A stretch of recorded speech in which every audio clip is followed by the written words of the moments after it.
as long as I can remember, I've just been painting on cardboard. That's been my material, where it's easy to find and easy to work with. You know, I could tear it up and staple it here and there and paint on it. And I just thought for this show, try different materials, and I spent a year developing my style of painting and came up with a kind of a concept of how to visualise 4D space, if you like, and 3D space within that, using that element. So it's a lot of the work is quite experimental. Like one question I kept asking myself is, you know, how do you capture a blur? What is a blur? How do you depict that in a painting or in 3D space? You know, I mean, a camera can do it. Why can't sculpture make blur? This, the one on the right, it kind of progressed in terms of I just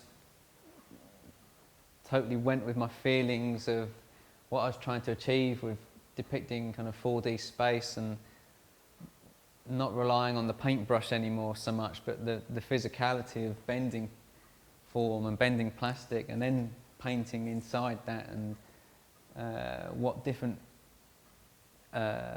forms parts take. You know, like this is kind of, this glowing orb thing is that the kind of your shoulder bone hitting the light, you're turning, and you know that hits the light first, so it kind of, it's that movement coming towards you. Or you know, this blackness is the kind of the shadow of the eye, and under the chin is one solid mass of shadow twisting as the head turns around.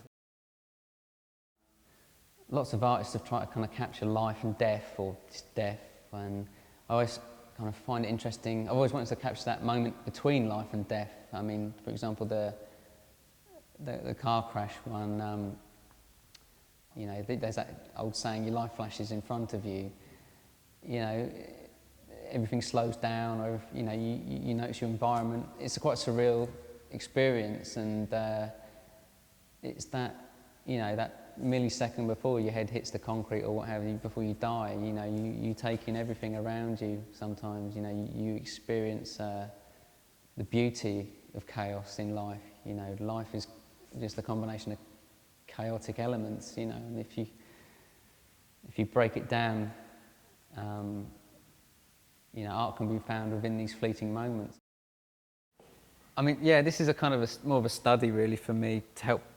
It's a visual aid and help my understanding and learning of how am I going about depicting 4D space, you know, shape and form, and its relationship within time and space and movement, the mass it occupies, you know, where the light hits it, for example. I mean, you know, when a hand moves within 2 seconds, what mass and form is that hand taking up, and what shape does it make? Where's more dense? Where's, you know, where does the outline go? What form it takes? You know, it's playing with that, the way light hits an object within that time frame. It's a whole new language for me. So it's like learning a language, and it's not necessarily going to make a beautiful work of art. It's more of just an understanding, a science to it, if you like. If beauty comes within that, then that's a bonus. But really, I'm just trying to kind of understand something at the moment. You know, the next level is to make beauty within 4-dimensional space, I guess.